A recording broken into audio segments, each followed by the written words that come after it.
When you live alone, you get used to the little noises in your house. The creaks of the floorboards, the hum of the refrigerator, even the occasional groan of the pipes at night, all of it fades into the background. You tell yourself it's normal, harmless, just the house settling.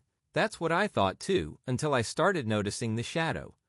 It all began shortly after I moved into my new apartment.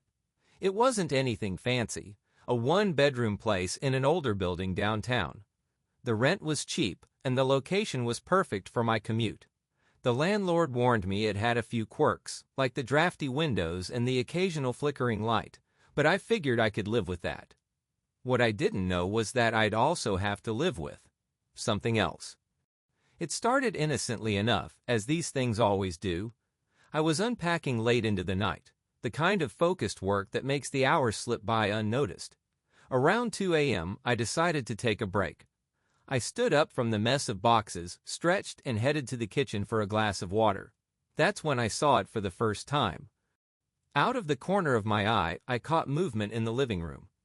My head snapped toward the source, but there was nothing there. Just the dim light from the street lamp outside filtering through the blinds, casting long, thin shadows across the room.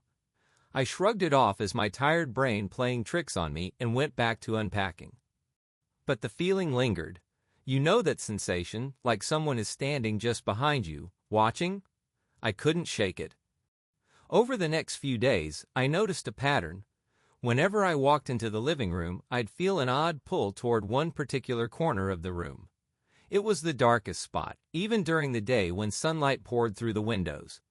I tried rearranging the furniture to brighten it up, but it didn't help. The shadow remained.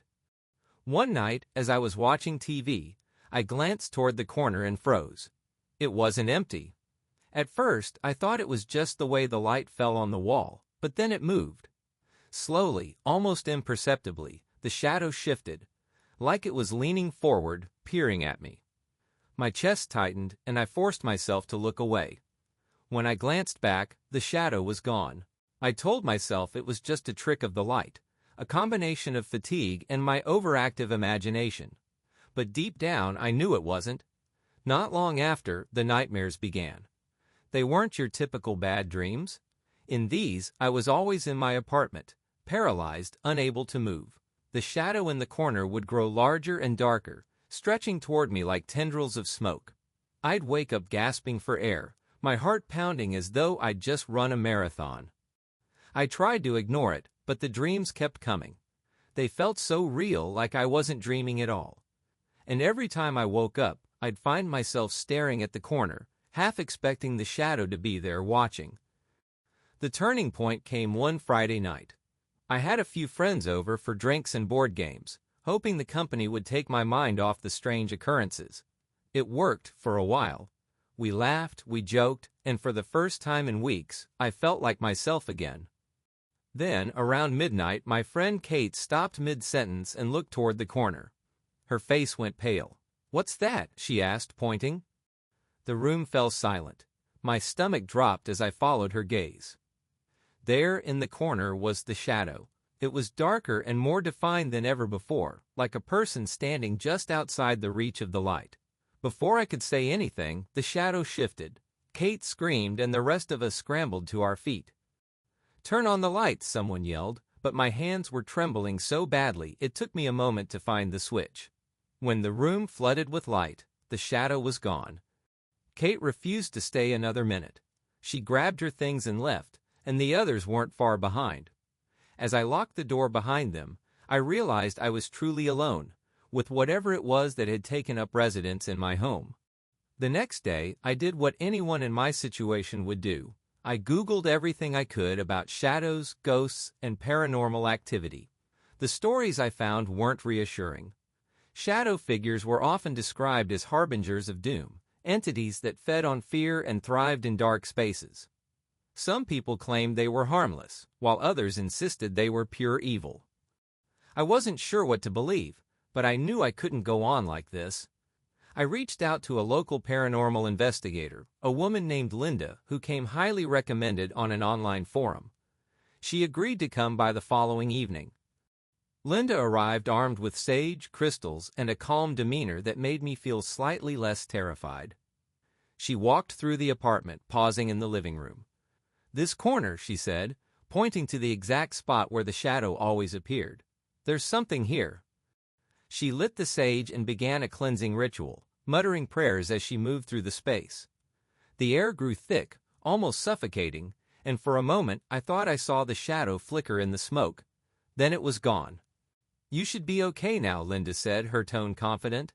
"But if it comes back, call me." I thanked her and hoped she was right. For the first time in weeks, I slept through the night without nightmares. The peace didn't last.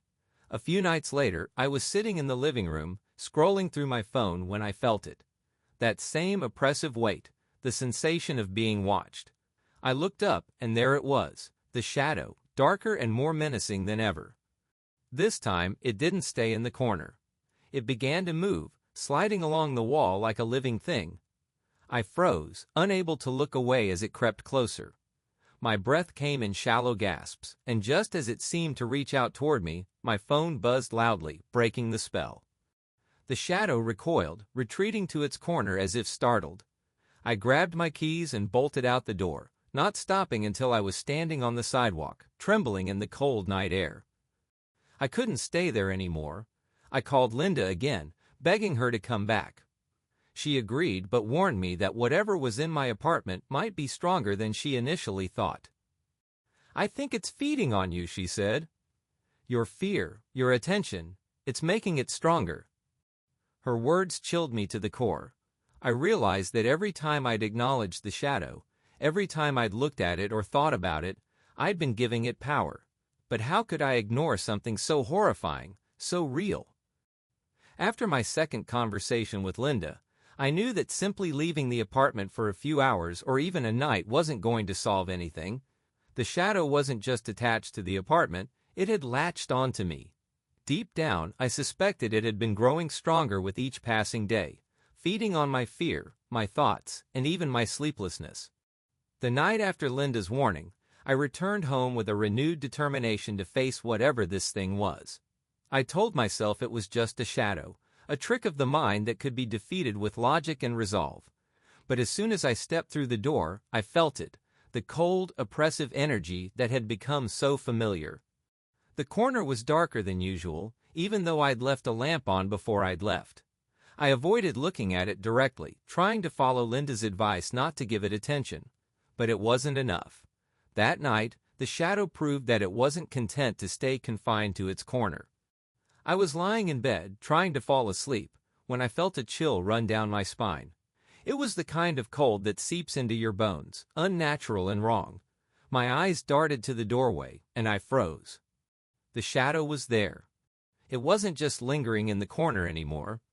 It had followed me. It stood in the doorway to my bedroom, its shape darker than the surrounding night, its edges twisting and shifting as though it were alive. For a long moment, neither of us moved. I felt like prey caught in the gaze of a predator. Then it stepped forward. My heart pounded as I scrambled to turn on the bedside lamp. The moment the light flooded the room, the shadow disappeared, retreating into nothingness. But the chill remained, and so did the sense of being watched. The nightmares came back with a vengeance. Each night I found myself trapped in the same suffocating dream. I'd be in the apartment, unable to move, as the shadow crept closer and closer. I'd try to scream, but no sound would come out. The shadow would loom over me, its presence heavy and suffocating, until I woke up gasping for air. It wasn't long before the lines between dreams and reality began to blur. I'd wake up and see the shadow lingering at the foot of my bed, only to have it vanish when I turned on the light. I started sleeping with every light in the apartment on, but it didn't help. The shadow seemed to thrive in the spaces between light and dark, slipping through cracks and corners like smoke. Desperate for answers, I started digging into the history of the apartment building. I spent hours at the local library, combing through old newspapers and records. What I found sent shivers down my spine. The building had a dark history. Decades ago, a man named Victor Hale had lived in my apartment. He was a recluse, known for his strange habits and volatile temper. Neighbors had reported hearing shouting and banging late at night, and some even claimed to have seen shadows moving behind his windows. One day, Victor simply disappeared. The landlord at the time had entered the apartment to find it empty, except for strange symbols scrawled on the walls in what looked like soot or ash. Victor was never found, and the apartment sat vacant for years before being renovated and rented out again. Since then, every tenant who'd lived there had reported strange occurrences, though none had stayed long enough to dig deeper. I shared everything I'd learned with Linda, who agreed to come back for a second cleansing. This time, she brought reinforcements. 2 other investigators and enough equipment to fill a van. They set up cameras, EMF meters, and audio recorders throughout the apartment, determined to document whatever was happening. The cleansing began with sage and chants just as before, but this time Linda took extra precautions. She drew protective symbols on the walls and sprinkled salt in the corners of each room. As the ritual progressed, the air grew heavier and the temperature plummeted. Then the shadow appeared. It started in the living room, its familiar corner darkening until it was nearly pitch black. The investigators gasped as the shadow began to move, sliding along the wall toward us. One of the cameras toppled over, its lens shattering against the floor. The EMF meters went wild, their lights flashing erratically. Linda shouted an incantation, holding up a bundle of sage that glowed with an eerie light. "You are not welcome here," she yelled, her voice strong and commanding. The shadow recoiled, but it didn't retreat. Instead, it lashed out, sending a wave of cold air through the room that extinguished every candle and light. In the darkness, I heard it. A low, guttural growl that sent chills down my spine. It wasn't just a shadow, it was something alive, something sentient, and it was angry. After what felt like hours, Linda and her team managed to drive the shadow back into its corner. They sealed the area with salt and placed a protective talisman on the wall. The apartment felt lighter, almost normal, but I knew better than to trust the calm. Linda warned me that the shadow might not be gone for good. "It's bound to this space," she said, her voice heavy with exhaustion. "As long as you live here, it will try to return. You have to be strong. Don't let it feed on your fear." For a while, things seemed better. The shadow didn't appear, and the oppressive energy faded. I started to believe that maybe, just maybe, the ordeal was over. But then, one night, I woke up to find the talisman Linda had placed on the wall lying broken on the floor. The salt lines in the living room were scattered, as though something had clawed through them. And in the corner, darker and more menacing than ever, was the shadow. It didn't stay in the corner this time. It moved with purpose, gliding toward me as I stood frozen in fear. The growl returned, louder and more guttural, as the shadow stretched toward me, its edges twisting like smoke. The shadow loomed over me, its darkness spreading across the walls and ceiling, consuming every bit of light in the room. My heart raced as I stumbled backward, nearly tripping over the corner of my bed. Every instinct screamed at me to run, but I knew it was too late. The shadow wasn't just in my apartment anymore. It was in my mind, feeding on every ounce of fear and doubt I had left. I grabbed my phone and called Linda, my trembling hands barely able to hit the right buttons. When she picked up, I could barely form a sentence. "It's back," I whispered, my voice shaking. "And it's worse." Linda didn't hesitate. "Get out of the apartment, now. Don't stop for anything." I bolted for the door, but before I could reach it, the shadow surged forward, blocking my path. The room grew icy cold, and a deep, guttural growl echoed through the apartment. I froze, my breath visible in the freezing air. The shadow seemed to pulse, its form twisting and writhing as though it were alive. Then I heard it, the voice. "You cannot leave." Linda and her team arrived within half an hour, but to me it felt like an eternity. In that time, the shadow had grown even stronger, its presence pressing down on me like a physical weight. I could feel it invading my thoughts, planting images of despair and terror in my mind. I could barely think straight. When Linda entered, she immediately noticed the change. "This isn't just a spirit," she said, her voice filled with urgency. "It's something darker, something ancient." She and her team didn't waste any time. They set up a circle of protection in the middle of the living room, placing candles, crystals, and bowls of salt at precise points. Linda handed me a small charm and instructed me to stay inside the circle no matter what. "This will shield you," she said, "but it's going to fight back." The ritual started with chants and prayers, the words unfamiliar but powerful. The air in the room seemed to vibrate with energy, and the shadow began to writhe, its form becoming more unstable. The growling grew louder, shaking the walls and rattling the windows. It didn't take long for the shadow to retaliate. The candles flickered wildly before extinguishing altogether, plunging the room into darkness. One of Linda's team members screamed as the shadow lunged at them, sending them flying across the room. The protective circle held, but just barely. I clutched the charm Linda had given me, feeling its warmth against my skin as the shadow circled us, its glowing eyes burning with rage. Linda's voice rose above the chaos, her chants growing louder and more forceful. "You have no power here," she shouted, holding up a vial of holy water. She threw it at the shadow, and for the first time it recoiled, letting out an ear-piercing screech that made my ears ring. As the ritual continued, something strange happened. The shadow began to take shape, its form becoming more distinct. It was no longer just a mass of darkness. It was a person. A man, his face twisted in anger and pain. Linda's chanting faltered as she stared at the figure in shock. "It's him," she whispered. "Victor Hale." The realization hit me like a punch to the gut. The shadow wasn't just some malevolent entity. It was Victor, the man who had disappeared from this apartment decades ago.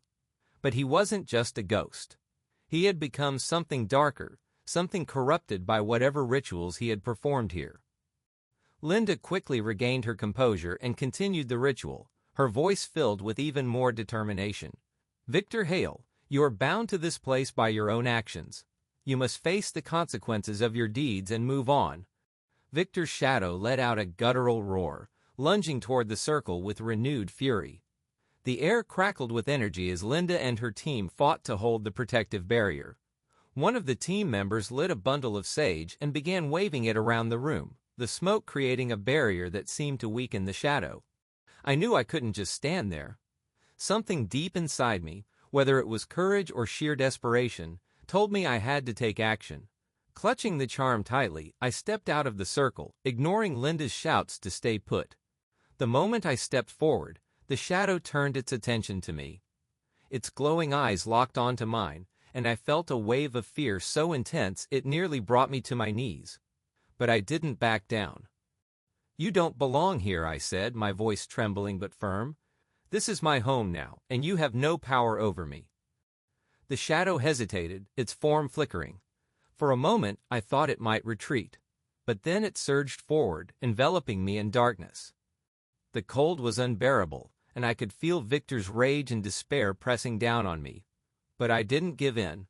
I focused on the charm in my hand, its warmth spreading through me like a beacon of light.